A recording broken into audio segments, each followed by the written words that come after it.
44 साल का वक्त किसी को भूलने के लिए काफ़ी होता है, मगर साहिर लुधियानवी को उनकी इस 44वीं बरसी पर भी हम उसी शिद्दत से याद कर रहे हैं जिस तरह उनके जीवन काल में याद किया करते थे।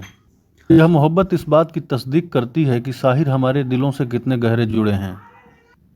बकौल कैफी आदमी साहिर के अब्बा जान ने कुल 11 शादियां की थीं, लेकिन एकमात्र वारिस साहिर ही थे। बाप ने इनका नाम अपने पड़ोसी दुश्मन अब्दुल हई के नाम पर अब्दुल हई रखा ताकि गाहे बगाहे उन्हें गालियां दे सकें। साहिर की मां से उनकी नहीं निभ सकी। साहिर को लेकर वे अलग रहने लगीं। जब साहिर के पिता ने अदालत में साहिर की मां पर मुकदमा दायर किया और जज ने फैसला साहिर पर छोड़ दिया कि साहिर चाहे जिसके साथ रह सकते हैं, तो साहिर ने जमींदार बाप को छोड़कर तंगहाली में जी रही अपनी मां को चुना। साहिर पार्टीशन के वक्त पाकिस्तान चले गए, मगर वहां ज़्यादा दिन टिक नहीं सके। पाकिस्तान के हुकूमत के खिलाफ लिखना उन्हें भारी पड़ा। सरकार ने वारंट जारी कर दिया। साहिर को समझ में आ गया कि उनका यहाँ रहना संभव नहीं हो सकेगा। वे पाकिस्तान से दिल्ली आए और दिल्ली से बहुत जल्द मुंबई आ गए। मुंबई आने से पहले उनका कविता संग्रह तलखियाँ प्रकाशित हो चुका था। मुंबई में तमाम प्रगतिशील लेखकों की जमात उन्हें खूब जानती मानती थी। कुछ फिल्मी प्रोड्यूसर भी उनके नाम से वाकिफ़ थे। फिल्मों में लिखने के लिए जब उन्होंने अपना संघर्ष शुरू किया तो लोगों ने कहा, यहाँ लोग जैसा लिख रहे हैं क्या आप वैसा लिख पाएंगे? साहिर ने कहा, लिख तो हम उनसे बेहतर सकते हैं, लेकिन आप अगर चाहेंगे तो वैसा ही लिख देंगे। उन दिनों उन्हें कई तरह कटु अनुभवों से गुजरना पड़ा। उर्दू के बेहद मशहूर अफसाना निगार इस्मत चुगताई के शौहर शाहिद लतीफ़ ने तो यहाँ तक कह दिया कि साहिर साहब, आप चाहें तो 2 वक्त का खाना हमारे घर खा सकते हैं, मगर आपसे गीत लिखवाने का रिस्क हम नहीं ले सकते।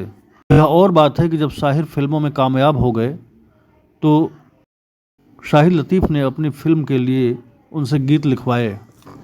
एच.डी. बर्मन की धुनें, लता की आवाज़ और साहिर के नगमे इतिहास बनाने में लगे थे। एक दिन किसी पार्टी में एच.डी. बर्मन ने कह दिया, साहिर को लगता है कि उनके लफ्ज़ों की वजह से गीत हिट हो रहे हैं, मगर ये मेरी धुनें हैं जो कामयाबी का परचम लहरा रही हैं। कुछ और लोगों ने कहा, साहिर साहब यह मत भूलिए है लता की आवाज़ और एच.डी. बर्मन की धुनों का भी कमाल है।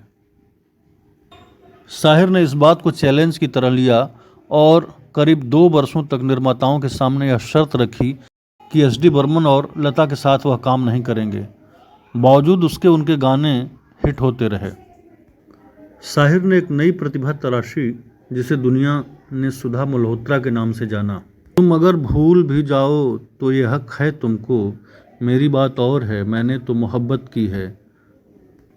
उसी दौर में यह गीत सुधा मल्होत्रा ने गाया। सुधा मल्होत्रा ने न सिर्फ इस गीत को गाया, बल्कि इस गीत की धुन भी उन्होंने ही बनाई।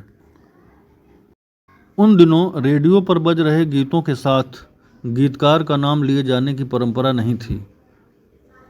साहिर ने इसके लिए भी लड़ाई लड़ी। तर्क दिया गया कि रेडियो पर इतना समय नहीं होता कि सबके नाम लिए जाएं। साहिर ने कहा कि फरमाइशी गीत सुनवाते वक्त आप ढेर सारे नाम फरमाइश करने वालों के भी पढ़ते हैं। आप उनमें से एक नाम कम लीजिए, लेकिन गीतकार को उसके गीत का क्रेडिट अवश्य मिलना चाहिए। साहिर के इस तर्क के आगे लोगों को हार स्वीकार करनी पड़ी और तब से फिल्मी गीतों के साथ गीतकार का नाम आना शुरू हुआ। मशहूर पंजाबी लेखिका अमृता प्रीतम ने स्वीकार किया है कि वे साहिर के प्रेम में थीं। सुधा मल्होत्रा से भी उनका नाम जोड़ा गया, मगर सुधा मल्होत्रा ने कभी खुद स्वीकार नहीं किया। साहिर के दोस्त हमीद अख्तर ने अपनी किताब आशनाइयाँ क्या क्या में साहिर पर लिखे संस्मरण में साहिर के साथ मशहूर कथाकार हाजरा मसरूर की मगनी का जिक्र किया है। जब हम सब लोग बम्बई में थे तो हाजरा मसरूर भी वहीं थीं और प्रगतिशील लेखक संघ के आयोजनों में बाकायदगी से शिरकत करती थी। वहीं दोनों की मगनी हुई जो टूट गई, ऐसा कहते हैं हमीद अख्तर। अली सरदार जाफरी और उनकी बेगम सुल्ताना जाफरी के हवाले से अजहर जावेद ने लिखा है कि हैदराबाद दक्कन की एक विवाहित महिला जो एक बच्चे की मां भी थीं, साहिर पर आसक्त हो गई थीं। उनके पति ने साहिर के साथ निकाह तक की इजाज़त दे दी थी, पर कुछ कारणों से यह निकाह भी नहीं हो सका।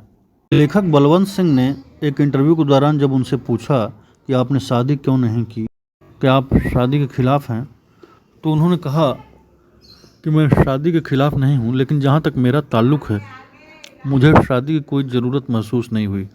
मेरे ख्याल से किसी भी मर्द का औरत से ताल्लुक़ बीवी शौहर का ही होना ज़रूरी नहीं है, माँ का प्यार और बहन का प्यार भी तो हो सकता है। मेरी 2 छोटी बहनें हैं जिन्हें मैं बहुत प्यार करता हूँ। मेरे अंदर बाप के प्यार की ख्वाहिश भी इस तरह पूरी हो जाती है। साहिर की माँ सरदार बेगम जुलाई 1976 में नहीं रहीं। अब वे अपने कमरे में सोते हुए भी डरने लगे थे।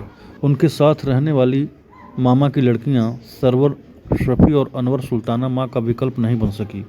आखिरी वर्षों में साहिर दिल के मरीज हो गए और इसी दौरान उन्होंने इंसाफ का तराजू, लक्ष्मी और धनवान जैसी फिल्में लिखीं। रोज़ शराब पीने की लत ने उनके स्वास्थ्य का काफ़ी नुकसान किया। 25 अक्टूबर 1980 को उनका इंतकाल हो गया। उनकी बिल्डिंग परछाइयाँ जुहू में सन एंड सैंड होटल के पास आज भी उसी शान और शौकत से खड़ी है। क्या ही अच्छा हो कि इसे खाली कराकर साहिर लुधियानवी के नाम पर संरक्षित किया जाए और साहिर के नाम पर एक अदत्त संग्रहालय की स्थापना